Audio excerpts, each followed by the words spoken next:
예수님의 그 탄생을 기다리는 대림절 셋째 주일입니다.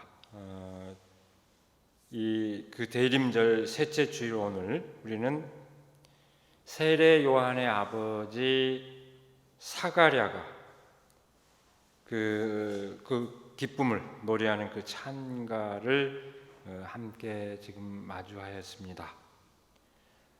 예수님의 어머니 마리아의 찬가와 더불어서 이 사가랴의 찬가는 이스라엘 백성들 가운데 이루어질 꿈, 다시 말해서 메시아의 그 희망을 아주 절절하고 아름답게 노래하고 있습니다. 오늘 우리가 함께 마주한 이 사가랴의 찬가 전반부는 장차 백성들 가운데 오실 메시아에 대한 희망의 약속을 재삼 확인하고 있습니다. 옛부터 예언자들을 통해서 선포하신 하나님의 약속의 신실함을 노래하고 있습니다. 이미 바로 앞서서 함께 나눴습니다만 다시 한번 확인하면 이렇습니다. 예로부터 자기의 거룩한 예언자들의 입으로 주님께서 말씀하신 대로 우리를 원수들에게서 구원하시고 우리를 미워하는 모든 사람들의 손에서 건져내셨다. 주님께서 우리 조상에게 자비를 베푸시고 자기의 거룩한 언약을 기억하셨다. 이것은 주님께서 우리에게 주시려고 우리 조상 아브라함에게 하신 맹세이니 우리를 원수들의 손에서 건져주셔서 두려움이 없이 주님을 섬기게 하시고 우리가 평생 동안 주님 앞에서 거룩하고 의롭게 살아가게 하셨다. 이렇게 노래하고 있습니다. 신실하신 하나님께서 당신의 백성을 구하시겠다고 한 그 약속이 마침내 이루어진다는 그런 희망의 노래요, 그에 대한 믿음의 고백입니다. 이 사가랴의 찬가 후반부는 예로부터 선포된 그 약속을 이루기에 앞서 그 길을 예비하는 몫을 갖고 태어난 예언자 세례 요한의 탄생을 기뻐합니다. 역시 다시 보면 이렇습니다. 아가야, 너는 더없이 높으신 분의 예언자라 불릴 것이니 주님보다 앞서가서 그의 길을 예비하고 죄사함을 받아서 구원을 얻는 지식을 그의 백성에게 가르쳐 줄 것이다. 이것은 우리 하나님의 자비로운 심정에서 오는 것이다. 그는 해를 하늘 높이 뜨게 하셔서 어둠 속과 죽음의 그늘 아래에 앉아있는 사람들에게 빛을 비추게 하시고 우리의 발을 평화의 길로 인도하실 것이다. 이스라엘 백성들 가운데 이루어질 꿈을 가슴 벅찬 감동으로 노래하며 그 길을 예비하는 역할을 맡은 예언자의 그 몫을 이 후반부에서 환기하고 있습니다. 오늘 말씀이 노래하고 있는 꿈은 성서가 끊임없이 증언하고 있고 우리 그리스도교 역사에서 끊임없이 환기되어 왔습니다. 그리고 여전히 우리들에게도 희망의 원천으로서 그 생명력을 지니고 있습니다. 여러분, 성서를 돌이켜 보시기 바랍니다. 이 장차 이루어지기를 바라는 그 꿈이 어떤 것인지 이 성서가 끊임없이 되풀이하고 있기 때문에 우리가 되게 압니다. 모르십니까? 되게 알고 있습니다. 오늘 말씀에 따라서 다시 한번 그 요체를 새길 것 같으면 하나님께서 그 백성을 원수들의 손아귀에서 구해내시어 두려움 없이 하나님을 섬기며 거룩하고 의롭게 살아가기를 바라는 것입니다. 그것이 요체입니다. 끊임없이 반복되는 그 표현이 다를지언정 끊임없이 우리 주기도문 할 때 기도했지 않습니까? 악에서 구해주시고 하나님의 뜻이 이루어지기를 간구하는 끊임없이 반복되고 있습니다. 그야말로 구원의 총체성이라고 할까요? 단지 어떤 내면의 세계에 한정된 것이 아닙니다. 삶 자체가 완전히 구원에 이르는 이 땅 위에서 온전한 구원과 해방에 대한 그런 희망입니다. 성서는 끊임없이 그걸 반복해서 되풀이하고 있습니다. 우리가 익히 알고 있는, 성서가 끊임없이 되풀이하고 있는 그 꿈의 모습이 어떤 것인지 이 시간 우리가 다시 새기는 것도 중요하지만, 오늘 특별히 이 찬가가 노래하고 있는 그 꿈이 이루어지는 과정을 새겨보는 것은 우리가 특별히 대림절 절기에 그 기다림이 어떤 의미를 지니는지 더욱더 실감할 수 있도록 우리를 인도해 줍니다. 단도직입적으로 얘기해서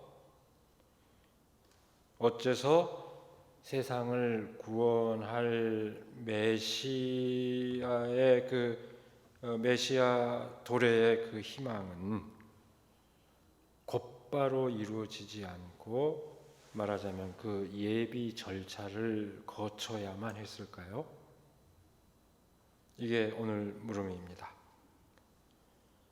어째서 굳이 그 길을 예비하는 세례 요한을 거친 후에야 비로소 예수 그리스도께서 이 땅에 오신 곳으로 성서가 말씀하고 있을까요? 엄연한 역사적 사실이기 때문에 그렇게 기록되지 않았겠습니까? 그렇게 생각할 수 있지만 꼭 그렇지는 않습니다. 아마 제가 세례 요한과 관련된 본문 말씀을 나눌 때 늘 환기했다고 기억합니다만 다시 한번 환기하자면, 굳이 역사적 사실의 차원에서 해명하자면 예수님께서 본격적으로 공생애를 시작하기에 앞서 세례 요한으로부터 아주 중요한 영향을 받은 사실 때문에 세례 요한이 훗날 예수 그리스도의 길을 예비하는 선구격으로 자리매김된 것으로 보입니다. 그 영향 때문에 그렇습니다. 여러분, 그걸 이해하기 위해서는 예수님 당시에 여러 유대교의 그 분파들, 그 사상적인 운동들을 좀 이해할 필요가 있는데요. 예수님 당시에 유대교 안에는 수없이 많은 분파들이 있었습니다. 우리 성경에 자주 나오는 사두개파, 바리새파뿐만 아니라 성경에는 등장하지 않지만 세례 요한이 그 분파였다고 이렇게 추정이 되는 에세네파 등등, 그리고 사실은 예수님도 그 여러 다양한 분파 가운데 하나를 대표하는 그런 대표자격이었습니다. 그러니까 그 가운데서 예수님의 길을 따랐던 이들이 오늘의 우리 그리스도인으로 존속하고 있고, 그 당시에 있었던 많은 분파들이 있었는데 그 많은 분파들이 다 사라졌음에도 불구하고 또 하나 오늘날까지 지속되는 분파가 있습니다. 바로 세례 요한을 따랐던 사람들입니다. 여러분 잘 상식적으로 모르는데요, 어떻게 보면은 예수님을 따랐던 무리들과 세례 요한을 따랐던 무리들이 오늘날까지 그 당시에 있었던 분파들 가운데 지속이 되고 있습니다. 세례 요한을 따랐던 사람들은 아주 소수지만 만다교로 불리는 소수의 종파로 있고, 주로 이라크 지역에 많이 분포되어 있었는데 이라크 전쟁 이후 극소수로 더 줄었다. 다른 나라로 흩어지고, 모르겠어요. 전 세계적으로 통틀어도 10만 명도 채 되지 않는 이라크 전쟁 지금까지만 해도 6, 7만 정도 된다 했는데 지금은 10,000명이 될까 안 될까 하는 아주 소수지만 2000년 넘게 지속되어 온 그런 분파가 있습니다. 그럴 만큼 세례 요한을 따르던, 그러니까 오늘날 그 많은 분파 중에 예수님을 따르던 무리와 세례 요한을 따르던 무리들이 오늘날까지도 지속되고 있을 만큼, 그만큼 세례 요한의 영향력은 컸다는 것을 뜻합니다. 실제로 예수님께서는 본격적인 공생애를 시작하기에 앞서서 세례 요한으로부터 큰 영향을 받았습니다. 아주 간단하게 얘기해서 가장 핵심적인 것, 하나님 나라가 다가왔다. 회개하여라. 이 종말론적인 의식, 지난주에도 함께 그 의미를 나눴었죠. 그 의식에서, 그 생각에서 세례 요한과 예수님은 입장을 공유하고 있었습니다. 아마 가장 큰 예수님께서 받은, 세례 요한으로부터 받은 가장 큰 영향 가운데 하나일 겁니다. 그 시대의 조류이기도 했지만, 그러나 세례 요한이 오염된 그 세속을 등지고 선한 사람들만의 공동체를 따로 만들려고 한 반면에 예수님께서는 오염된 세계 한복판에서 그 세계를 바로 잡으려고 했다는 점에서 두 사람의 차이는 분명하게 갈려집니다. 그 차이로 세례 요한과 예수님은 다른 길을 걸었지만 우선 우리가 확인해야 될 사항은 많은 부분 세례 요한과 예수님은 그 정신적인 면에서, 사상적인 면에서 공유하고 있었고 그것이 중요한 의의를 지니고 있었기 때문에 세례 요한과 예수님의 관계는 아주 긴밀하게 연결되었고 그렇게 사람들이 기억을 하고 있습니다. 그래서 이걸 어떻게 이해를 해야 할 것인가, 이것이 성서 안에 기록으로 남아있게 된 셈입니다. 오늘날 우리가 단순하게 알고 있는 대로는 예수 그리스도에 앞서서 그 길을 예비하는 이로써 세례 요한이 등장했다, 이렇게 우리는 이해를 하고 있는데, 사실은 그것은 이런 당시 상황을 생각할 것 같으면은 단순한 그 하나의 사실로서 역사를 반영한 것은 아닙니다. 이 기록은 초기 그리스도인들이 이해했던 역사의 의미, 그러니까 단순히 그 당시 사람들의 관점에서 보면은 단순한 선구가 아니었어요. 서로 함께 그 펼쳐 나가는 여러 다양한, 어떻게 보면 서로 경합하고 있는 그런 관계였는데, 오늘 우리 그리스도인들은 이렇게 정리를 해서 이해를 하고 있는데, 그것은 단순한 사실의 반영이 아니라 초기 그리스도인들이 이해하였던 역사의 의미,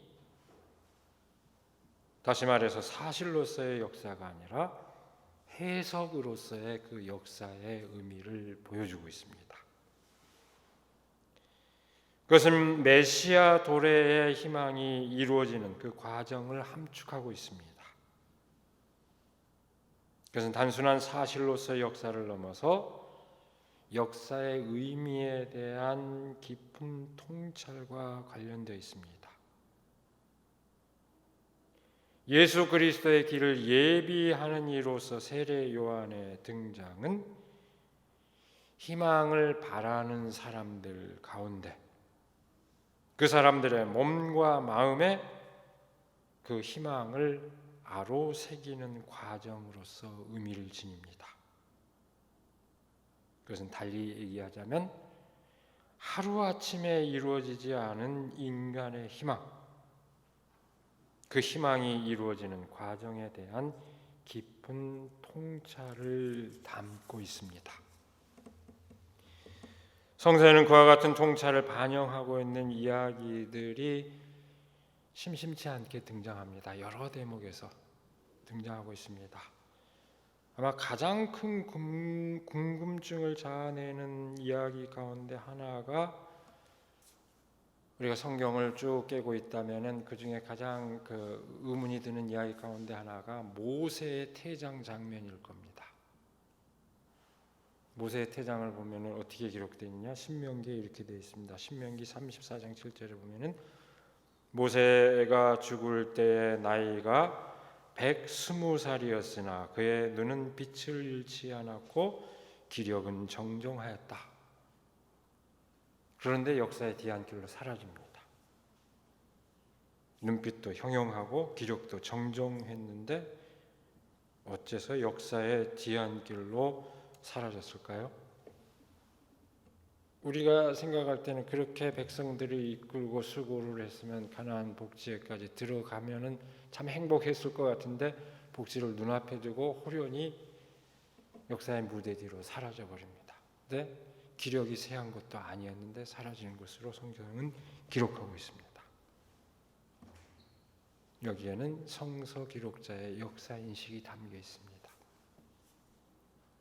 그것은 단절의 마디를 지니면서도 또 다른 형태로 연속되는 역사를 함축하고 있습니다. 새 시대 새로운 주체의 등장으로 역사를 한 매듭 짓고 있지만 새로운 방식으로 계승되는 그 역사를 성서는 그렇게 극적으로 그리고 있습니다. 마가복음을 보면은 예수님께서 공생애를 시작하는 것도 그와 비슷한 방식으로 기술되었습니다. 마가복음은 어떻게 기록하느냐? 요한이 잡힌 뒤에 예수께서 갈릴리에 오셔서 하나님의 복음을 선포하셨다. 마가복음 1장 14절에 그렇게 되어 있습니다. 굳이 요한이 잡히면서 이 사실을 배경으로 깔고 있습니다. 역시 역사의 단절과 연속, 달리 말하면 역사의 질적인 전환을 이렇게 성서는 표현해 주고 있습니다. 세례 요한과 예수님의 그 탄생에 관한 이야기, 그 두 사람의 삶에 관한 그 이야기들의 관계도 마찬가지입니다. 앞서 이야기한 바와 같이 세례 요한과 예수 그리스도의 삶이 다른 점은 바로 이와 관련해서 아주 중요한 의미를 지닙니다. 다시 한번 확인하자면 세례 요한은 금욕적이었던 데 반해서 예수님께서는 하나님 나라의 잔치를 즐기는 삶을 살았습니다. 세례 요한은 아무 것이나 먹지도 않고 마시지도 않으며 광야에서 고결하게 살았지만 예수 그리스도는 무엇이든 즐겨 먹고 마시며 죄인들의 친구로 살았습니다. 세례 요한은 하나님 나라가 임박했음을 선포했지만 예수 그리스도는 이미 도래한 하나님 나라를 선포하고 그 나라를 즐겼습니다. 똑같이 종말론적인 의식을 갖고 있지만 이 점에서 미묘하게 차이가 납니다. 세례 요한은 임박했다고 얘기하면 예수님이 임박했다고 선언하기도 하는가 하면은 이미 우리 가운데에 하나님 나라가 임했다고 얘기하면서 그것을 향유하는 그런 삶을 누렸고 선포했습니다. 근데 이렇게 대비되는, 그리고 이렇게 대비되면서도 이어지는 그 일련의 과정은 참 기쁨을 누리기에 앞서 그 기쁨을 바라는 희망을 몸과 마음에 아로새기는 그 과정이 일종의 인고의 인내의 그런 과정이라는 것을 뜻합니다. 그 인고의 과정을 거치고 나서야 비로소 기쁨의 열매를 향유할 수 있다는 것을 말합니다. 아마 우리에게 익숙한 기전에 익숙할 겁니다. 시편 126편은 이렇게 노래합니다. 눈물을 흘리며 씨를 뿌리는 사람은 기쁨으로 거둔다. 울며 씨를 뿌리러 나가는 사람은 기쁨으로 단을 가지고 돌아온다. 이렇게 노래합니다. 하나님 나라의 잔치를 펼친 예수 그리스도에 앞서 하나님 나라가 임박했다고 선포한 세례 요한의 등장은 마침내 이루어질 그 희망의 약속 앞에 있는 인간의 정황을 말해주고 있습니다. 오늘 말씀은 특별히 세례 요한의 역할을 언급한 대목에서 주님보다 앞서가서 그의 길을 예비하고 제사함을 받아서 구원을 얻는 지식을 그의 백성에게 가르쳐 줄 것이다, 이렇게 얘기하고 있습니다.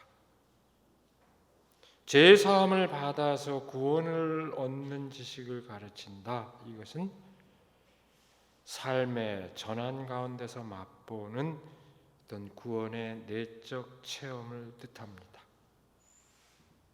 이것은 요한이 베푼 세례의 참뜻입니다.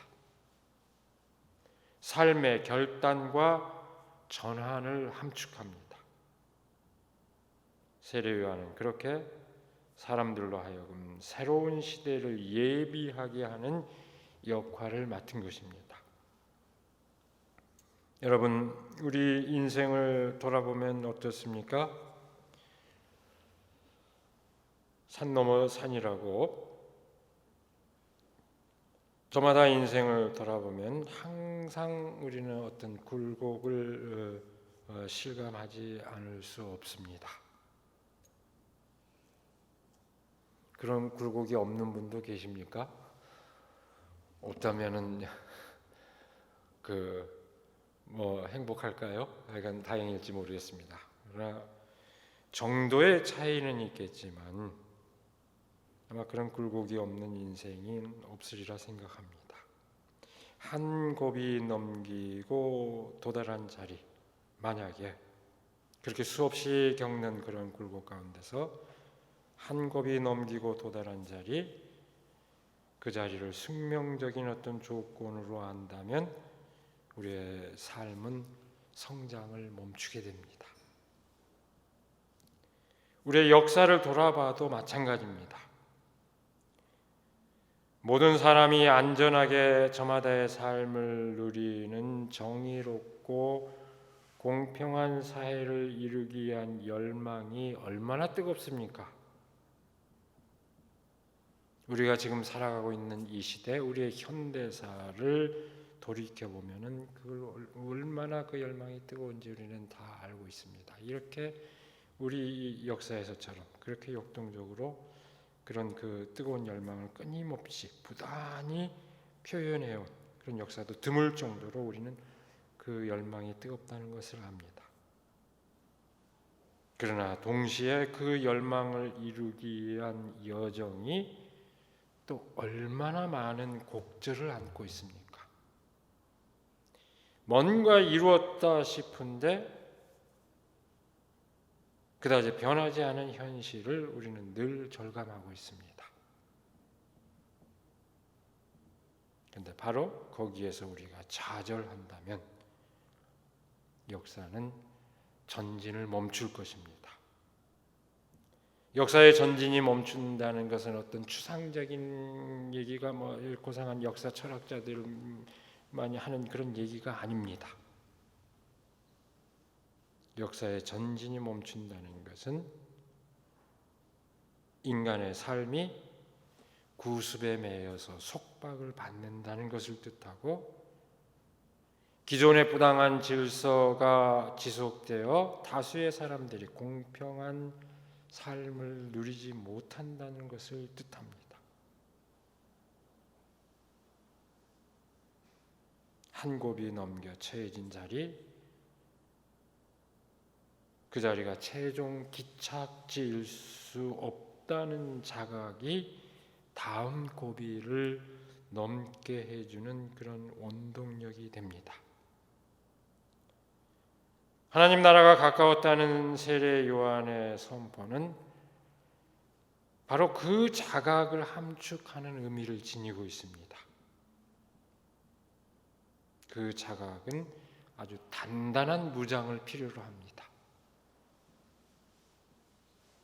아무 것이나 먹지도 마시지도 않고 광야에서 살았던 세례 요한의 삶은 그 자각의 과정을 상징합니다. 우리 그리스도인들은 그 세례 요한의 삶을 그런 의미로 받아들였던 것입니다.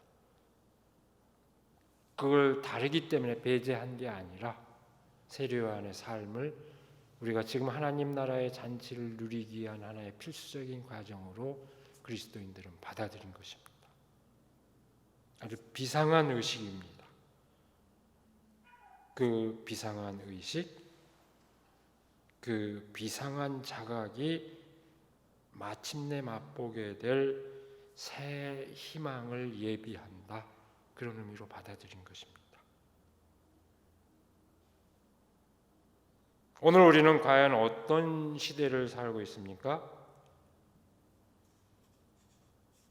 촛불의 염원으로 새 정부가 등장한 지 3년이 지났고, 게다가 지난 4월 총선으로 집권 여당에 높은 지지를 보냈음에도 불구하고 사회 모든 분야의 여러 개혁은 더디기만 합니다.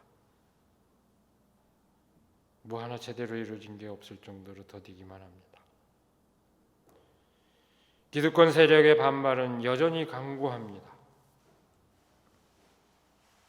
이 시간에 더 긴 얘기하지 않겠습니다.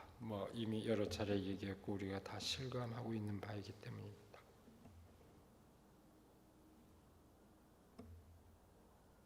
지금 우리에게는 지금 이 자리에서 그렇게 더디지만 답답하지만 바로 이 자리에서 좌절하지 않고 앞으로 나아가고자 하는 그런 용기와 희망이 지금 우리에게 더더욱 절실하게 요구되는 그런 때입니다. 우리들 각자의 삶은 또 어떻습니까? 여러분 한번 다 저마다 돌아보시기 바랍니다. 코로나19로 참으로 낯선 세계를 경험하며 우리가 지금 이렇게 예배를 이런 형식으로 드리는 것 자체가 우선 우리가 피부로 경험하는 낯선 경험입니다만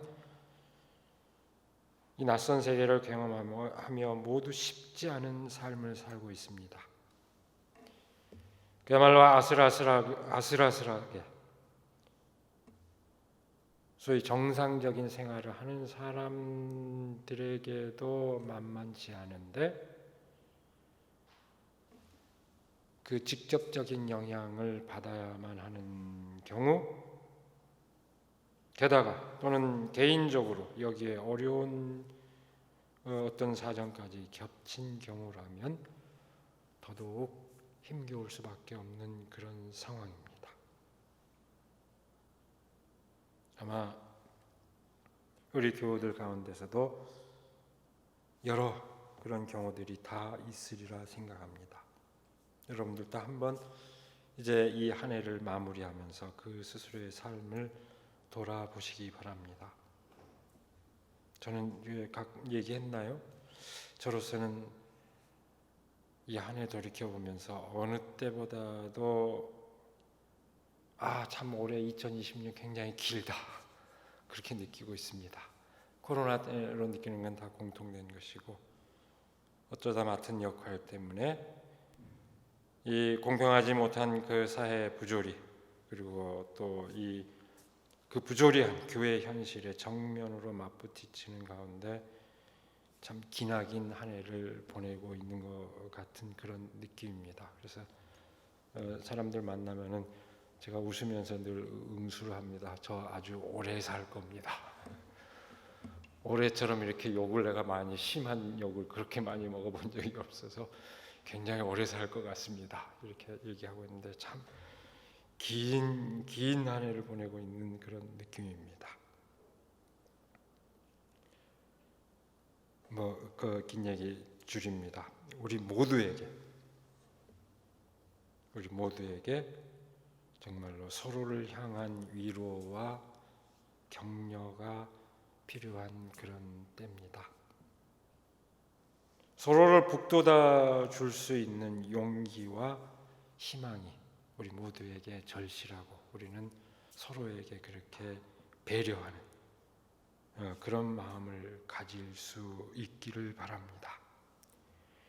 대림절 셋째 주일 그리고 한 해의 마감이 다가오는 오늘의 시점에서 오늘 말씀의 의미를 되새기며 진정한 삶의 희망과 용기를 얻기를 바랍니다. 세례 요한을 메시아의 선구로 이해할 수 있었던 이 역사 인식은 아직 역사의 빛이 온전히 밝혀지지 않았다는 사실, 지금 이대로는 우리 사회의 절대 다수의 사람들이 끊임없는 고통의 악순환에 시달릴 수밖에 없다는 사실,